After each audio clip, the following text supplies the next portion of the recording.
L'intérêt composé, je ne veux pas passer trop de temps là-dessus parce que vous comprenez en gros c'est quoi puis tout. Dans le fond, ce que je veux juste vraiment mettre l'emphase, OK, c'est que plus tu commences jeune, mieux c'est. Ça, j'imagine que tout le monde ici m'a entendu déjà dire ça. Parce que plus l'argent travaille pour toi. OK? Puis dans le fond, ce que je veux que tu comprennes avec l'intérêt composé, c'est que c'est dans tout. OK? Fait que ce soit les finances, que ce soit la santé, les bonnes habitudes à n'importe quel niveau, juste une petite action que tu fais, autant positive que négative, ça s'accumule avec le temps, puis les impacts sont vraiment majeurs. Moi, mon livre préféré, c'est L'effet cumulé de Darren Hardy, qui est vraiment comme le top du top, selon moi, un livre genre incroyable, qui démontre très bien ce que je suis en train de dire là, avec des exemples concrets puis tout. Puis, le plus tôt tu commences, le mieux c'est, parce que tu as le plus de temps en avant de toi. Puis, tu sais, exemple, mettons, on prend un exemple extrême, OK? Warren Buffett, là, il a fait 99 de son argent, sa fortune actuelle, 99 de cette fortune-là est arrivé après l'âge de 50 ans. Puis il investit depuis qu'il a genre 13 ans. OK? Fait que, mettons, dans les 37 premières années, il a fait 1 de sa fortune, puis après ça, dans les 40 suivantes, il a fait 99 de son cash. OK?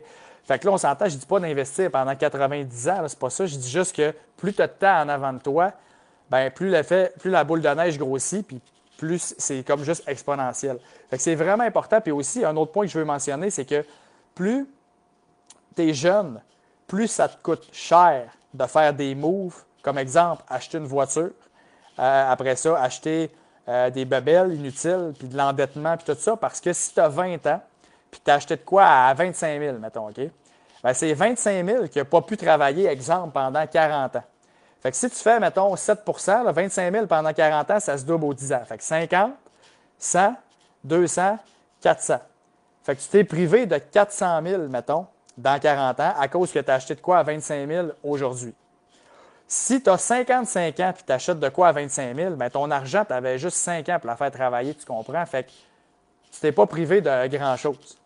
Fait que ça coûte beaucoup moins cher de se payer du luxe quand tu es plus vieux que quand tu es jeune. Parce que quand tu es jeune, en dollars, oui, ça te coûte 25 000 là, mais en coût d'opportunité sur l'argent qui n'a pas travaillé, c'est là que c'est énorme. Fait que c'est pour ça qu'il faut catcher ça le plus tôt possible, le coût d'opportunité. Là, je le fais avec l'intérêt composé, c'est ça. OK? Fait que plus tu es jeune, mieux c'est. Puis plus tu prends des mauvaises décisions quand tu es jeune, bien, plus ça te coûte cher. OK? Fait que c'est juste ça c'est vraiment important de comprendre ça. Puis aussi, le dernier point que je veux mentionner par rapport à ça, pour l'avoir vécu avec beaucoup de clients, c'est que, comme je disais, OK, à un moment donné dans ta vie, tu vas réaliser que ce que tu veux, c'est la liberté si tu ne l'as pas réalisé encore. OK? La plupart des gens, ils veulent une liberté de choix, comme je disais tantôt. Fait que tu vas réaliser à un moment donné que ce que tu veux, c'est la liberté. Puis quand tu vas le réaliser, puis que tu as 40 ans, puis 45, puis que tu n'as pas commencé à investir avant, là, ce qui va arriver, c'est que tu vas dire, ben là, je vais me reprendre, mettons, si tu es vraiment motivé. Mais là, si tu te reprends, là, comme l'exemple que je fais qui est souvent, c'est comme la personne, si elle a commencé 15 ans plus tard, au lieu de mettre 400$ par mois, il faut qu'elle mette 1300$ par mois. Fait qu'il faut qu'elle mette 3 fois plus à 40 ans ou à 35 ans, mettons qu'elle a commencé à 20. Il faut qu'elle mette 3 fois plus à 35 au lieu de 400$ quand tu avais 20 ans. Quand tu as 35 ans et que tu n'as jamais pris les bonnes habitudes, tu penses-tu que tu commences avec 1300$ par mois quand tu es dans le pic de tes dépenses, là, avec la famille, avec la maison, avec le char, avec tout? Là. Tu commences pas, tu comprends? Tu ne pourras pas. Fait que là, tu vas juste comme en mettre moins, tu n'auras pas le choix. Puis là, ben, ça va te faire chier parce que tu vas avoir le temps perdu, tu comprends? Puis si tu décides de te rattraper puis que tu es vraiment une exception puis que tu mets 1300$ par mois, ben, tu vas te priver de 3 fois plus pendant les 25 prochaines années au lieu d'avoir que ça t'ait juste coûté 400$ dans les 15 premières. Tu comprends-tu? Fait que c'est ça l'affaire, c'est que les gens ne réalisent pas à quel point que ça coûte cher de vouloir se rattraper plus tard, puis à quel point tu ne peux pas rattraper le temps justement parce que ça coûte trop cher, puis que si tu le fais, ça va t'avoir coûté 2 fois plus cher en bout de ligne pour arriver au même résultat. Fait que tu vas avoir investi 2 fois plus pour arriver à la même affaire. Ça va t'avoir coûté 2 fois plus cher, puis ta vie, elle va être pas mal plus plate de 35, mettons, à 60, parce qu'il va falloir que tu te prives de 1300$ par mois au lieu d'avoir juste 400$ que tu continues de même parce que tu as commencé quand tu avais 20 ans. Fait que c'est ça qui est débile avec l'intérêt composé, c'est tu peux pas te rattraper. Puis si tu te rattrapes, ça va te coûter vraiment plus cher, puis ta vie va être plate pendant un esti de bout. Puis c'est comme le gym. Si tu n'es pas en forme pendant ta vingtaine, les chances que tu deviennes en forme puis que tu fasses crissement du sport quand tu as des enfants puis tout, puis que tu n'as pas pogné ces bonnes habitudes-là sont vraiment minces, tu comprends? Fait que c'est la même affaire avec l'argent. Si tu n'as pas commencé à investir quand tu étais jeune, les chances que tu commences à mettre 1500$ one shot de même à 35 ans du jour au lendemain sont vraiment minces. Tu vas trouver ça rough parce que tu n'es pas habitué de faire ça. OK? Fait que c'est ça que je voulais dire sur l'intérêt composé, parce que le reste, je pourrais vous faire plein d'exemples, plein de chiffres puis tout, mais c'est juste ça qui est important de retenir. Fait que je vais terminer avec une période de questions encore. Fait que je vais prendre des questions là, jusqu'à temps que je les ai pas mal toutes répondues. Fait que là, si vous avez des questions, comme vous faites là, sur plein de sujets, je vais répondre. Je t'ai rendu où? Il faut que je remonte. Je t'ai rendu. Que penses-tu de l'investissement immobilier multiplex, par exemple, pour utiliser son équité pour commencer?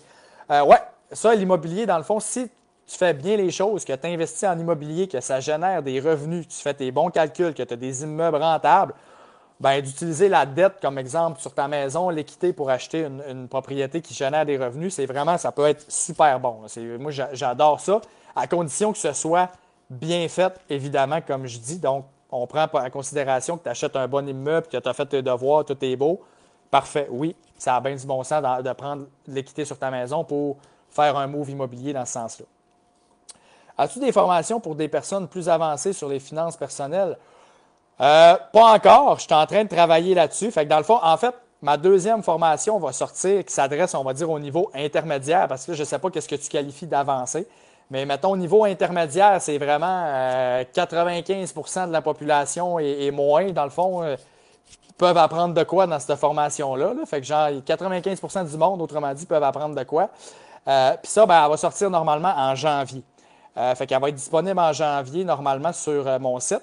Puis je vais également commencer à faire des bootcamps en présentiel avec moi pour justement des 2 jours intenses que des fois, le monde, ils ne veulent pas nécessairement écouter la formation en ligne, puis ils aimeraient mieux comme être en live, puis genre qu'ils disent, bon, ben, je passe 2 jours intenses, puis après, comme je suis seté, ben, je vais l'offrir également, mais ça va être à partir de l'année prochaine, en janvier, normalement, que ça va décoller.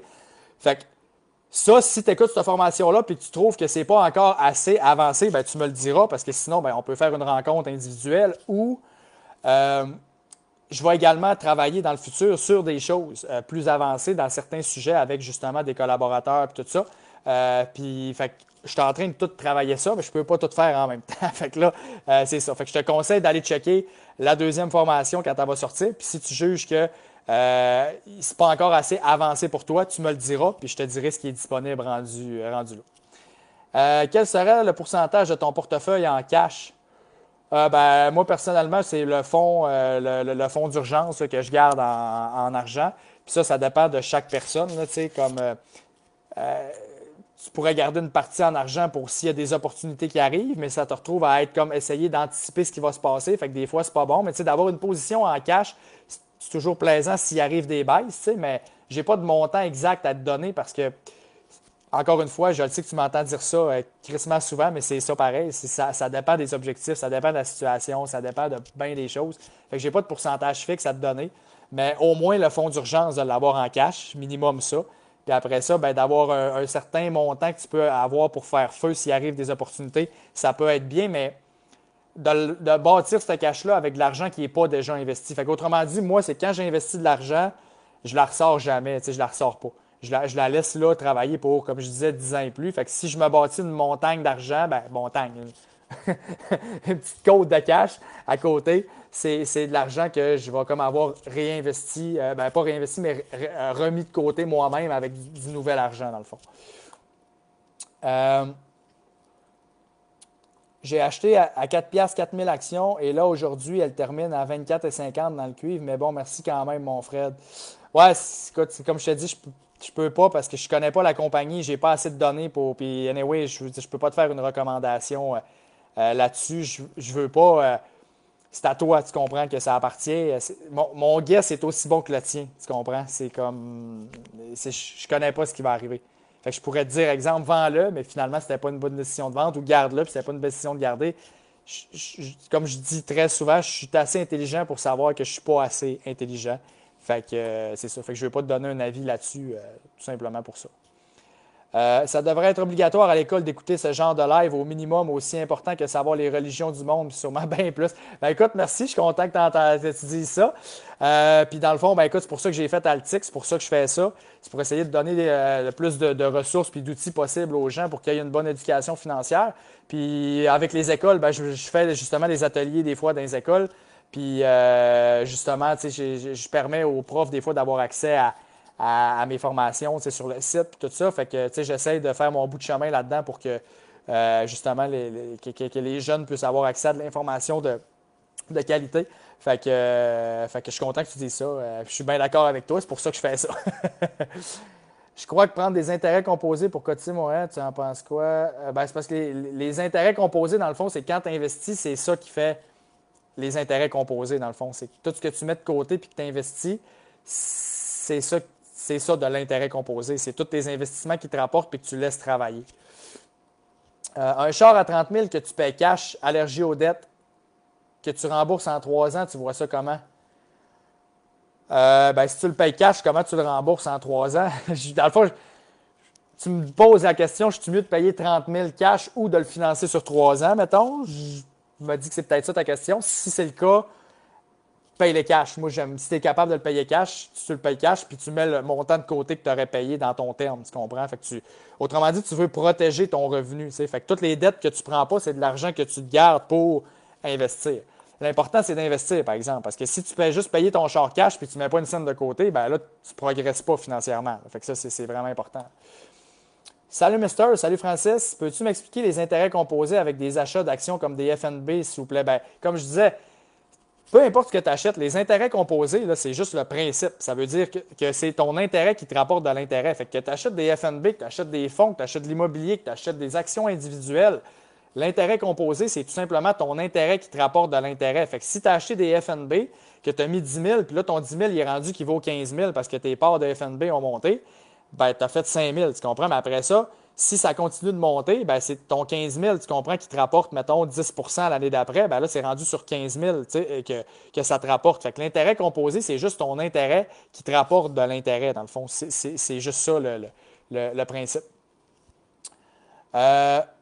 Super, merci, ça c'est bon. Crois-tu qu'on devrait dire rendement composé au lieu d'intérêt composé? J'ai l'impression que des investisseurs pourraient se limiter à investir dans des produits à intérêt, exemple les certificats de pauvreté garantis. Ben, rendement composé, c'est la même affaire. Là, c'est aux gens de comme juste comprendre et de s'éduquer, là, dans le sens que l'intérêt composé, je comprends ce que tu veux dire, mais comme si quelqu'un est moindrement éduqué, il va comprendre que c'est pas une bonne place pour aller gagner de l'intérêt sur les CPG. Là. Fait que je pense que le terme, je vais laisser ça libre à la personne, mais comme oui, les deux peuvent être utilisés, puis c'est bon, ça veut dire la même affaire.